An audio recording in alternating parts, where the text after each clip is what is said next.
Hello, and welcome to the penultimate episode of the Sustainable Futures Report before Christmas. I'm Anthony Day, and it's Friday, the 11th of December.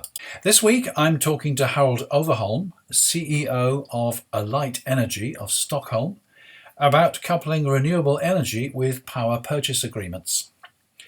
The UK government has published its NDC, its revised commitment under the Paris Agreement, and there's more news of extreme weather following a report from the Met Office. We've mentioned air pollution as a worrying and increasing cause of death several times on the Sustainable Futures Report. This week, sad and concerning news brings that threat very close to home. First of all, here's my interview with Harald Overholm. My guest this time is Harald Overholm from Alight. Now, Harald's background includes a PhD at Cambridge, where he studied the United States solar PPA market. PPA, I think, is power purchase agreement. Is that correct? That's absolutely correct, Anthony. And after that, you were some 6 years as an external associate with the Stockholm Environmental Institute, which is in Stockholm, but is also an international organisation. In fact, we've even had part of it here in York in the UK. At the moment, you are talking to me from Stockholm, of course. Exactly. I'm calling you from Stockholm, which is where I'm based and live these days. Right. And you're currently, you started as a founder, but you're currently the CEO of Alight, a solar energy company. Now, there are lots of solar energy companies. My first question for you has got to be, what makes yours different? Right. Well, that's a good question. We are, so as a company, we're 100% specialized in the power purchase agreement model. So as you mentioned, the PPA, we call it, or it's a simple contractual model that helps customers to buy solar energy as a simple service. And we are very focused on large corporate energy users. So it's really the one and only thing we do. We sell solar PPAs to large corporate power users. And this makes us fairly special, or fairly unique in a European setting. There's not a lot of other companies around with that degree of specialization. And the few that you'll find will usually have some particular geographical angle, or perhaps focusing on very large projects in Spain, for example. And in that case, usually the unique selling point from us is that we focus on the Nordics, and we focus on small and repeatable projects. We do a lot of on-site projects, which is rooftop projects, obviously. So yeah, just to summarize, we're fully specialized in creating solar energy as a service. And we do that in situations where there's not a lot of other people specializing. Right. Now, as I understand it, you approach an organization and you offer to supply them with electricity at a lower rate than they would buy on the market, which is why it's interesting. And then you install a solar farm of some sort to provide the power. And you might do that on land, or you might do that on the roof of their building. Is that correct so far? Yeah, that's absolutely correct. So, and it's all about, taking a small step back, for us, it's all about subsidy-free solar. It's all about creating an organically driven market for solar build-out, where the build-out is happening because power users need the power. So it's not happening because the government is making a decision to subsidize solar, or because there's any particular kind of incentive in place. It's really about just turning solar energy into kind of better power for power users, and because that's how you find an unstoppable force in the solar market, which is what we all want, obviously. And to do that, just as you're saying, yeah, we have to offer solar power as a simple contract, and it can be both a rooftop contract, it can be an off-site contract, so it can be a small amount of electricity, it can be a large amount of electricity. It's really one of the values of solar, I think, is that it's so modular, and you can make it, you can make sure it makes financial sense both in the small deployments and in the large deployments. Right. So your customers are simply buying electricity from you, if I'm correct, and that you are owning all the kit. all the It, panels. it's really that simple, exactly. So from the customer's point of view, there is no behavioral change, right? Because that's how they buy electricity today. They buy it per kilowatt hour, and that's how we offer them this new thing. But the difference is just that this new electricity comes from a newly built solar project. It doesn't come from just any power producing gear on the grid.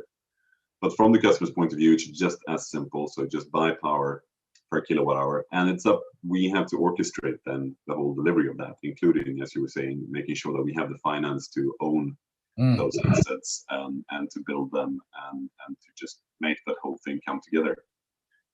So the simplicity is on the side of the customer and the complexity is on our side. Right. So if you have a dark day, or indeed if you have a dark night, and you can't actually provide power, they presumably switch to the grid over that for that period. Yes, very important point. So some customers come to us and ask us if can we provide 100% of their power, which obviously we would all think would be a great thing if we could replace all of their power with solar power. But that's today would not be feasible, simply because, of course, solar power produces power when the sun shines. And as we look ahead, I mean, one or 2 years ahead, then storage is going to help us to produce power even more similar to the base load power that we expect from the grid. But it's still not going to be enough to cover 100% of anyone's needs, especially not if those needs are in the winter and during night, etc. So at the moment, for a typical customer, let's take Swedbank, for example, which is a large Nordic bank, and we're supplying about 30% of the power that Swedbank uses in Sweden. So 30% would be a reasonable number that you could supply with the help of solar power, and then the rest of the power would come from other sources. If in fact you produce more electricity than your client needs at any point in time, then presumably you sell that back to the grid, do you? Yeah, exactly. So there's always a power market that's out there willing to accept electricity. But for us, what we need in order to build these assets and to finance them is really that's really what our customers are providing to the solar market, is that the customers are providing a long-term stability in terms of what we're going to get paid for the electricity. So just as we are important to the customers, it's good to note that the customers are important for the solar market, because we couldn't just, or typically today in Europe, you can't just build a solar asset expecting the spot price that you get from the electricity market to cover your costs. It would be certain. So you need that stability that the customer can provide by buying the bulk of your power. Right. Now, going back to the point about storage, you feature on your website work that you've done with Toyota Materials Handling. And of course, they use fork trucks, which are electric. And you are repurposing used batteries, if I understand it correctly, so that they are a backup resource, if you like. Exactly. So really exciting project with Toyota. And we were approached by Toyota because there's really a dual need here. They need solar power for their sites across Europe. So that's something we're working on. We just rolled out a rooftop installation for Toyota at the headquarters in Sweden. And at the same time, as you're saying, the new generation of forklifts from Toyota Material Handling is run on electricity with lithium-ion batteries as the storage medium. And something needs to happen with these lithium-ion batteries after they are done in the forklift. And the quality of the lithium-ion battery goes down slightly over time to a point where it's not really feasible to use it in a mission-critical machinery such as a forklift. But you can still do a lot with it in terms of energy storage when you apply it to the grid, because you have simply lower quality requirements for storage. You can accept a longer discharge or charging cycle, etc. So that's something we've been looking at together with Toyota. We haven't put any of those projects into practice yet. We haven't deployed that storage, but it's more, the important thing from Toyota is to see that there's a second life for the batteries that they use in the forklifts. And as more and more batteries will move into that second life, then using them together with solar installations would be a very good way of making sure that they're useful and keep delivering value and not just turning into scrap. Yeah, absolutely. Well, we're going to see more and more batteries, aren't we? As more and more people turn to electric cars, the batteries will have, they will reach the end of their useful life. I suppose if they degrade, the thing is that you might need two batteries to provide the same amount of storage as one new battery. But of course, if you're not actually putting that battery in a car or any other sort of vehicle, it doesn't really matter. It's the bulk is not an issue, is it? Yeah, I think that's the interesting thing to realize with batteries is that sometimes with batteries you have very strict requirements in terms of size and volume because you want to put them into a vehicle and there's a very exact equation. But then sometimes especially when you use it together with solar in an off-site installation, so we have this again for Swedbank, which is the project that we built for Swedbank, which is the largest solar park in Sweden.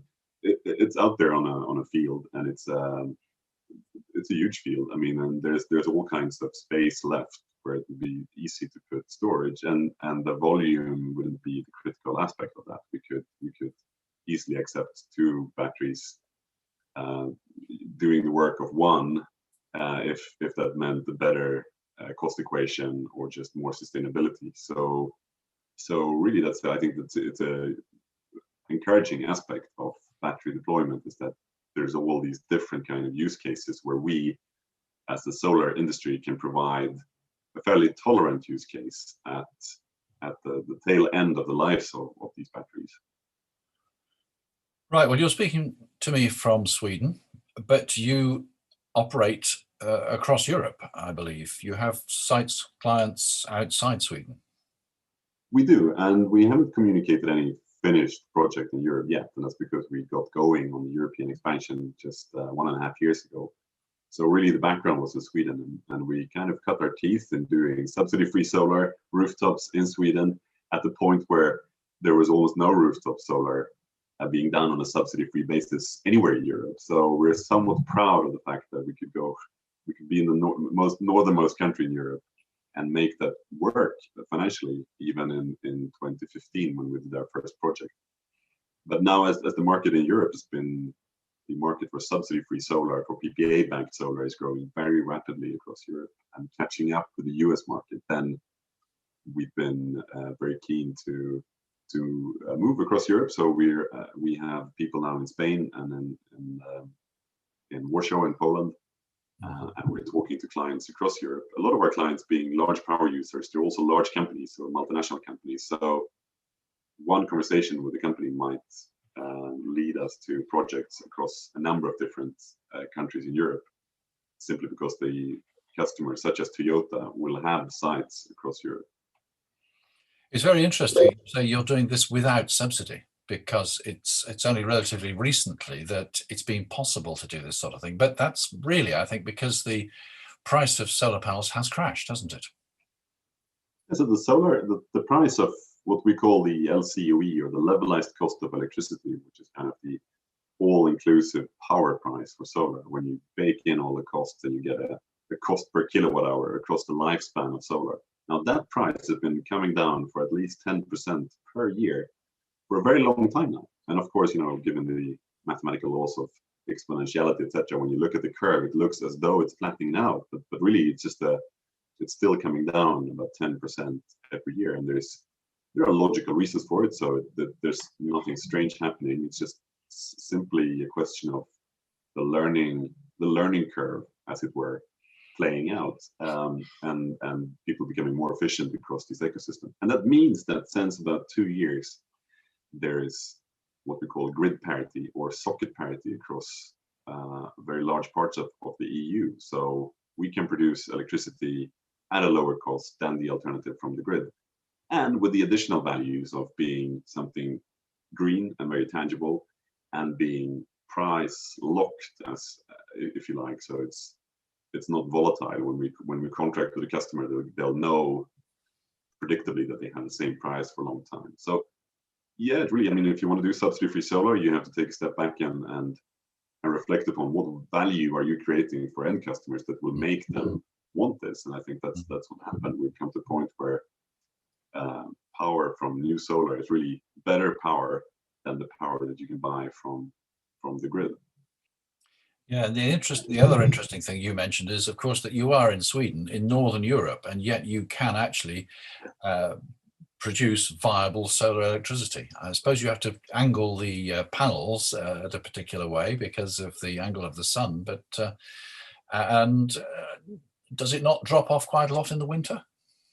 Oh, it does, of course. I mean, of course it does. But that just goes back to the fundamental insight that we're not trying to provide 100% of our customers' power need. What we're trying to do is to provide a certain amount of their power need, but make sure that particular amount is better power than what they have today. So if that's 30%, then as you're saying, most of those 30% will come during the 6 sunny months of the year if you're in Sweden. But that's still great. I mean, we're adding new power to the grid, and we're creating better power for customers. Not 100%, but that doesn't have to. That's not something that ultimately the customers, if they want 100% sort of better power, then they will have to combine it with wind and with storage, etc., which is feasible in its own right. But that's not our role to make that happen.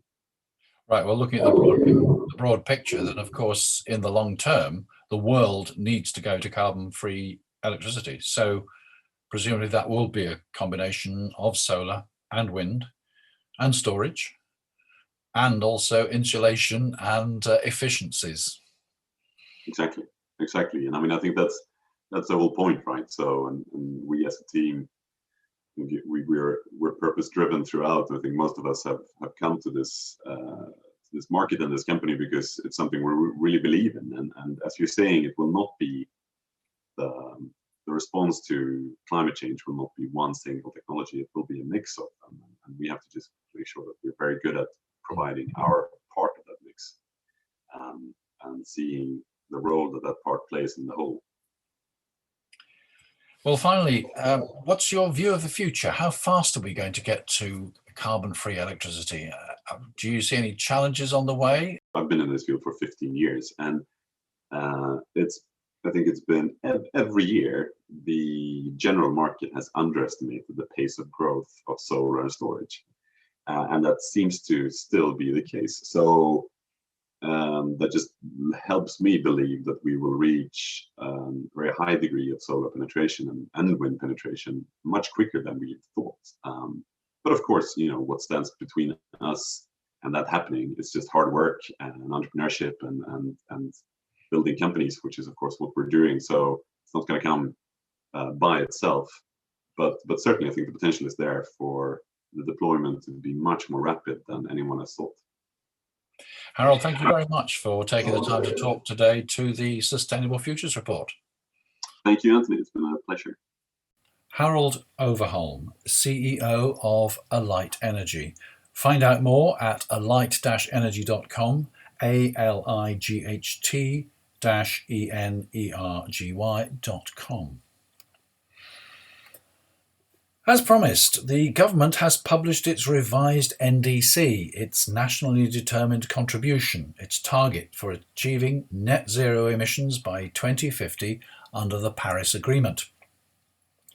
The headlines announced a 68% emissions cut by 2030. That's 68% down on 1990 levels. We're already down 41%, but that's still a considerable target for the coming decade. You could be cynical. You could say it's a step in the right direction, which it is, but that the problem is that at this late stage we need not just a step, but a giant leap. You could point out that the Prime Minister has a track record of over-promising and under-delivering, and anyway, he certainly won't be around in 2030. You could say that the targets are for UK territorial emissions, and not mention that the fall in emissions to date is significantly due to the fact that many of the products we buy are now made overseas, so the emissions for manufacturing them are no longer counted over here. Or you could be positive and say that this is far more than a wild promise. In fact, it's based on recommendations from the Climate Change Committee, which launched the 6th carbon budget on Wednesday of this week. I was able to watch the launch event online. The sixth carbon budget is for the period 2033 to 2037, but the launch event tracked a pathway from now until net zero. It explained every step of the way to achieving net zero by 2050. That in itself is an increased challenge. Previously, the target was only 80%. The figures quoted in the presentation were slightly different from those quoted by the Prime Minister, probably because of the difference represented by international aviation and shipping. They quoted 50% reduction by 2025, 64% by 2030, and 78% by 2035, leading steadily to net zero by 2050. The presentation was opened by Lord Deben, chairman of the committee. He said the targets were ambitious but achievable, and that they must be achieved in a just and fair way. He said the longer we put off taking action, the more expensive it would be, and that reminded me very much of the Stern report, the report prepared by Lord Stern in 2006, when he told the government that the cost would be 1% of GDP to get climate change under control, but it would be significantly more expensive if we delayed.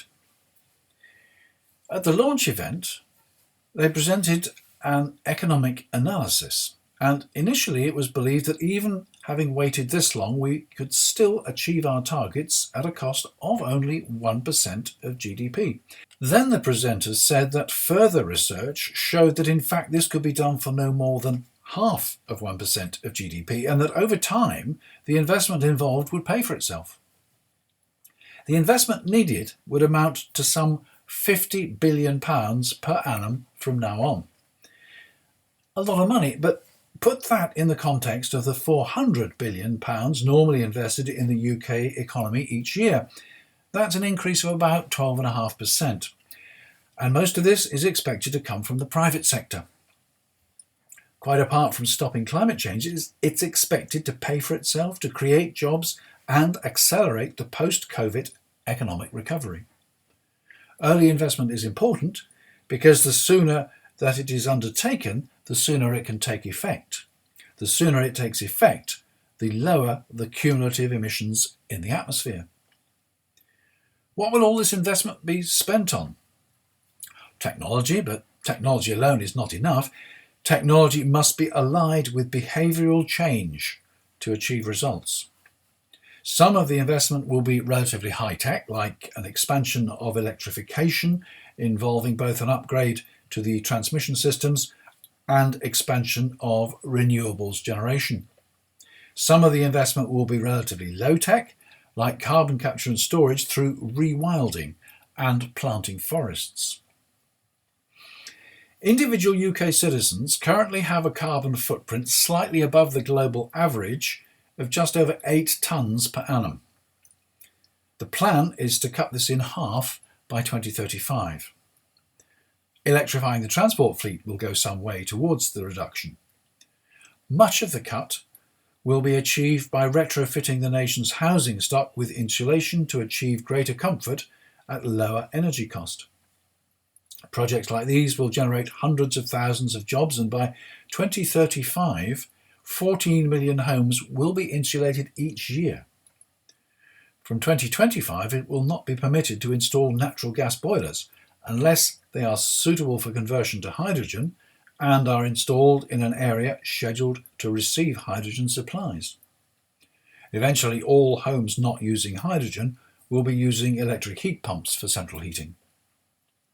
Gas is no longer considered a bridge fuel, a bridge between fossil fuels and renewables.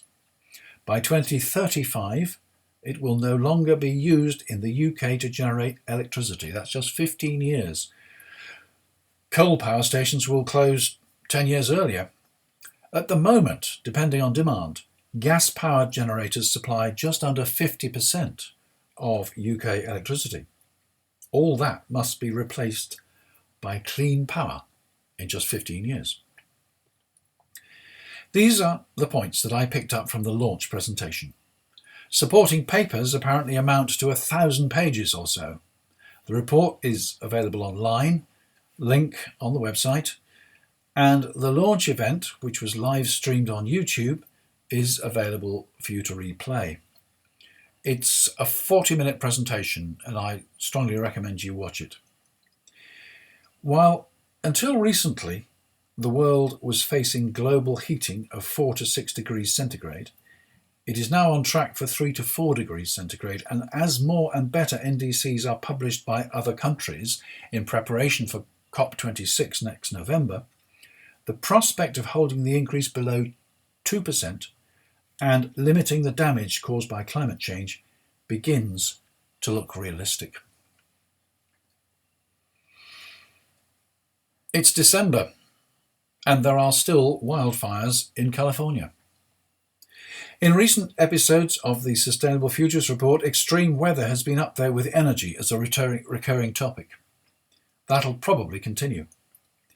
In the last few days, both the BBC and Channel 4 ran hour-long programmes on extreme weather in the UK, its consequences and the outlook for the future. These were triggered by data from the National Climate Information Centre, which predicts warmer, wetter winters and hotter, drier summers. Together with the BBC, the Met Office has produced an interactive tool which allows you to find out the predicted change in climate for your part of the country by inputting your UK postcode. There's a link to that on the website, on the Sustainable Futures Report website, which you'll remember has links to all the stories in these episodes, and you'll find it at sustainablefutures.report. Just .report. It's not a .com, it's sustainablefutures.report. Dr. Mark McCarthy, head of the National Climate Information Centre, said this approach of bringing historical observations together with the latest climate projections really puts future extremes into context. We've seen a raft of record-breaking weather over the past few years, and when you put that side by side with the projections, it really brings to life what the weather could look like if we don't significantly reduce greenhouse gas emissions.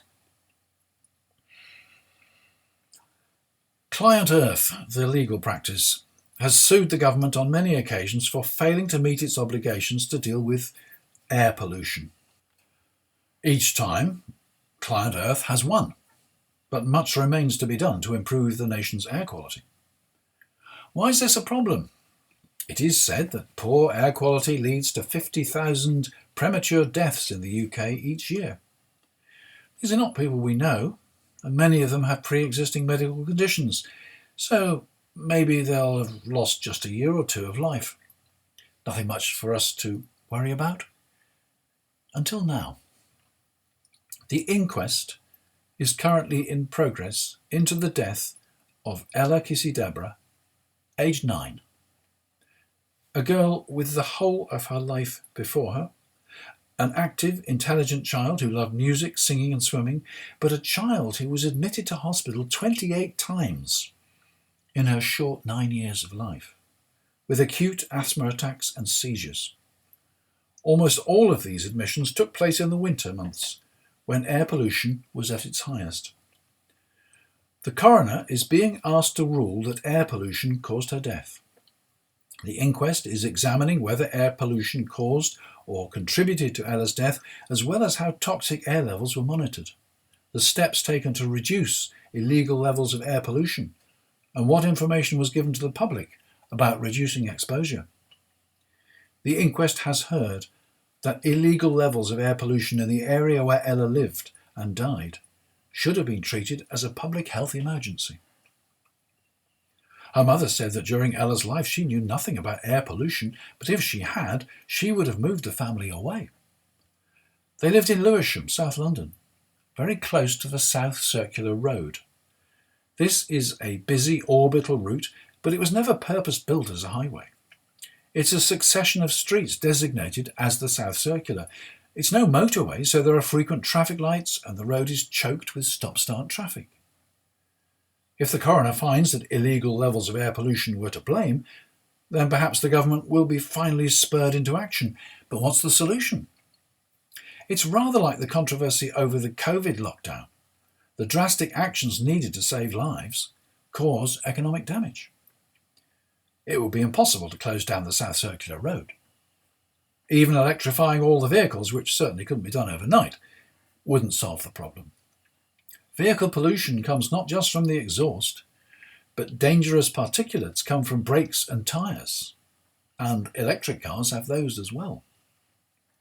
Maybe we should abandon homes right next to roads as busy as the South Circular.